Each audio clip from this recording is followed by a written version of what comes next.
Bapak, Ibu, dan saudara-saudari yang terkasih dalam Tuhan, saat ini kita berjumpa kembali di mana firman Tuhan akan kita baca, dengar, dan renungkan bersama-sama. Namun sebelum itu, saya mengajak kita sekalian untuk satu di dalam Tuhan. Mari kita berdoa. Ya Tuhan Allah, firman-Mu adalah pelita bagi kaki kami dan terang bagi jalan kami. Oleh karena itu bersabdalah ya Tuhan, dan biarlah firman-Mu ini akan menjadi pedoman hidup bagi kami, bagaimana memaknai kehidupan yang Tuhan anugerahkan sebagaimana yang Engkau kehendaki.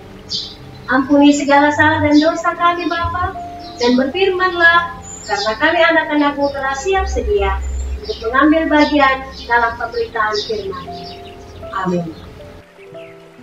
Pembacaan Alkitab pada saat ini terdapat dalam Mazmur 130 ayat 1 hingga 8. Saya ulangi, Mazmur 130 ayat 1 hingga ayat yang ke-8. Lembaga Alkitab Indonesia memberikan judul Seruan dari Dalam Kesusahan. Firman Tuhan, nyanyian siar. Dari jurang yang dalam, aku berseru kepadamu ya Tuhan. Tuhan, dengarkanlah suaraku. Biarlah telingamu menaruh perhatian kepada suara permohonanku. Jika Engkau ya Tuhan mengingat-ingat kesalahan-kesalahan, Tuhan, siapakah yang dapat tahan?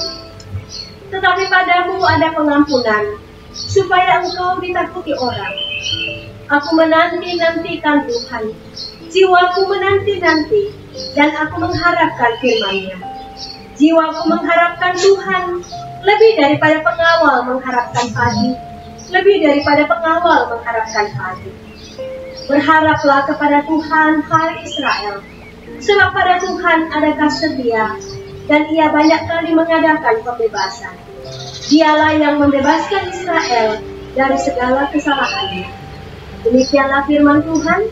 Yang disebut berbahagia adalah setiap kita yang dapat menghayati dan memelihara firman Tuhan ini dalam kehidupan kita sehari-hari. Amin. Bapak, Ibu, dan saudara-saudari yang terkasih dalam Tuhan, Shalom. Kata orang, selama hayat di kandung badan, masalah akan terus dialami oleh manusia. Dimanapun, kapanpun, dalam situasi apapun, besar atau kecil.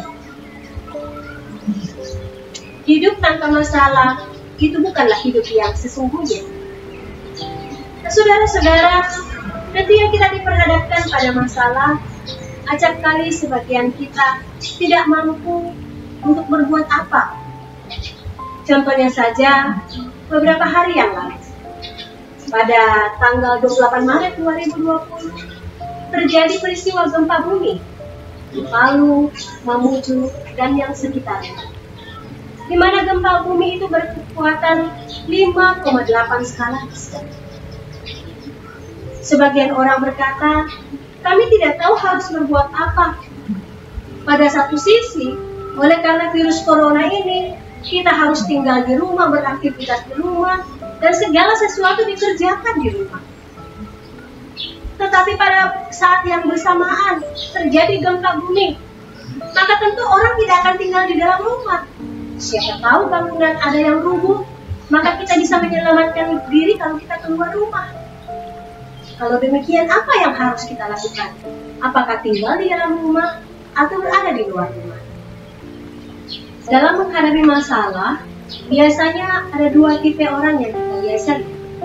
Yang pertama, tipe orang yang reaktif, dan yang kedua adalah tipe orang yang reseptif.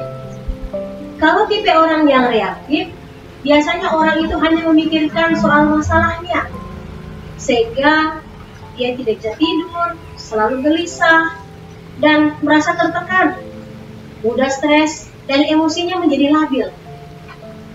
Sementara orang-orang yang tipenya reseptif, ketika berhadapan dengan masalah, maka yang selalu ia upayakan adalah bagaimana menemukan jalan keluar atau solusi dari masalah yang ia temui. Sehingga dia berusaha untuk berpikir tenang, berpikir jernih, sehingga ia bisa mendapatkan solusi dari masalah yang ia temui. Lalu bagaimana dengan kita tatkala menghadapi masalah? Tipe apakah kita? Apakah kita termasuk tipe reaktif atau justru kita termasuk tipe yang reseptif? Saudara-saudara, tidak ada yang salah dengan masalah. Yang ada hanyalah cara kita yang salah dalam menghadapi masalah tersebut. Bacaan kita pada saat ini, Sang Pemazmur mengajarkan kepada kita bagaimana responnya, bagaimana sikapnya ketika ia menghadapi masalah. Ayat kedua pembacaan kita, Tuhan, dengarkanlah suaraku, keluhan dan doaku, dan biarlah telingamu menaruh perhatian, baik kepada suara penderitaanku maupun kepada suara permohonanku. Dari ayat ini, kita kemudian diberi gambaran bahwa ketika Sang Pemazmur berada dalam pergumulan hidup, penderitaan, kesusahan, masalah, maka ia datang kepada Tuhan. Ia mencurahkan segala sesuatu yang ada pada hatinya, mencurahkan semuanya itu kepada Tuhan. Saudara-saudara, saat kita terperosok dalam kesusahan, saat kita terpuruk dalam keputusasaan, saat kita letih lesu, saat kita berada dalam keadaan tidak berdaya sama sekali, maka tidak ada hal lain yang dapat kita lakukan selain kita datang kepada Tuhan, berserah diri kepada Tuhan, berdoa kepada Tuhan, mengutarakan apa yang menjadi curahan hati kita kepada Tuhan. Inilah hal pertama yang dapat kita pelajari dari Sang Pemazmur, di mana kita diminta untuk selalu berseru kepada Tuhan, menyampaikan doa dan permohonan, kerinduan serta pergumulan kita kepada Tuhan.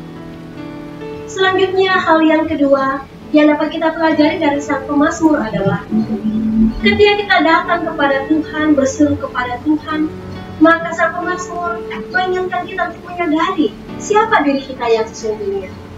Ternyata kita adalah manusia yang berdosa. Kita manusia yang dicemari oleh berbagai aib, sehingga tidak ada seorang pun yang dapat membenarkan dirinya sendiri. Karena yang dapat memberikan pengampunan hanya dari Tuhan. Nah, oleh karena itu, sepatutnya dalam doa kita kepada Tuhan, kita selalu meminta ampun kepadanya, bersedia merendahkan diri di hadapan Tuhan dalam doa yang kita sampaikan kepadanya. Belajar dari Lukas pasal 18 ayat 9 hingga 14, di situ dikemukakan tentang perumpamaan yang ditujukan kepada orang-orang yang menganggap dirinya benar lalu merendahkan orang lain. Ada dua orang yang datang di bait Allah dan berdoa kepada Tuhan. Yang pertama adalah orang Farisi dan yang kedua adalah pemungut cukai. Orang Farisi berdoa kepada Tuhan, Tuhan, saya mengucap syukur kepadamu karena saya adalah orang benar. Saya tidak sama seperti pemungut cukai yang seperti di sana. Saya tidak merampok, saya bukanlah pesina, saya bukanlah orang lain. Saya rajin berpuasa dan saya selalu memberikan sedekah kepada orang lain. Sementara pemungut cukai berdiri jauh, lalu ia tidak berani menengadahkan kepalanya. Ia tunduk dan merasa diri tidak layak, lalu berdoa kepada Tuhan, kasihanilah aku, orang yang berdosa. Saudara-saudara, siapakah yang disebut Yesus sebagai orang benar? Apakah orang Farisi atau pemungut cukai? Ya, pemungut cukai, karena ia selalu menyatakan diri yang sebenarnya sebagai orang yang berdosa, sebagai orang yang tidak layak, sehingga bila kita pun seperti itu tatkala berdoa kepada Tuhan, selalu menyadari bahwa kita adalah manusia yang berdosa dan kita meminta pengampunan hanya daripadanya. Dengan demikian, doa kita pasti akan dijawab oleh Tuhan. Bapak, Ibu, dan saudara-saudari yang terkasih dalam Kristus Yesus, hal yang ketiga yang dapat kita pelajari dari Sang Pemazmur berdasarkan perikop pembacaan kita adalah Sang Pemazmur mengaminkan bahwa setiap doa dan permohonan yang disampaikannya kepada Tuhan, maka Tuhan sanggup untuk memberikan jawaban atas setiap doa yang disampaikan kepadanya. Saudara-saudara, kita tidak boleh ragu, kita tidak boleh sangsi atas jawaban Tuhan. Dia pasti akan memberikan jawaban atas setiap doa dan permohonan yang kita sampaikan kepadanya. Memang, dalam memberikan jawaban, ada 3 opsi yang sering kali ditawarkan Tuhan. Ya? Tidak? Atau tunggu dulu? Kalau kita berdoa kepada Tuhan, kalau Tuhan memberikan jawaban ya, maka kita diajar untuk selalu mengucap syukur kepadanya dan selalu mengandalkan Tuhan dalam setiap langkah hidup kita. Namun ketika Tuhan mengatakan tidak atas doa kita, maka kita diajarkan untuk mengaminkan bahwa ada rancangan Tuhan yang lebih indah yang mau dinyatakannya kepada kita. Lalu kalau Tuhan mengatakan tunggu dulu atas doa kita, maka sebetulnya Tuhan mengajak kita untuk menjadi orang-orang yang sabar dalam menantikan jawaban atas doa kita. Oleh karena itu, Bapak, Ibu, dan saudara-saudara yang terkasih dalam Tuhan, menyikapi berbagai pergumulan, masalah, penderitaan, dan kesusahan yang kita alami pada saat ini, mari kita belajar dari Sang Pemazmur untuk selalu berdoa kepada Tuhan, untuk selalu meminta ampun atas berbagai dosa dan salah yang kita perbuat melawan kehendak Tuhan, dan selalu mengaminkan bahwa setiap doa dan permohonan yang kita sampaikan kepadanya, Tuhan pasti memberikan jawaban. Semoga dengan firman Tuhan ini kita dimampukan untuk terus melanjutkan hidup di tengah-tengah juang dan pandang kita. Tuhan memberkati kita sekalian. Amin.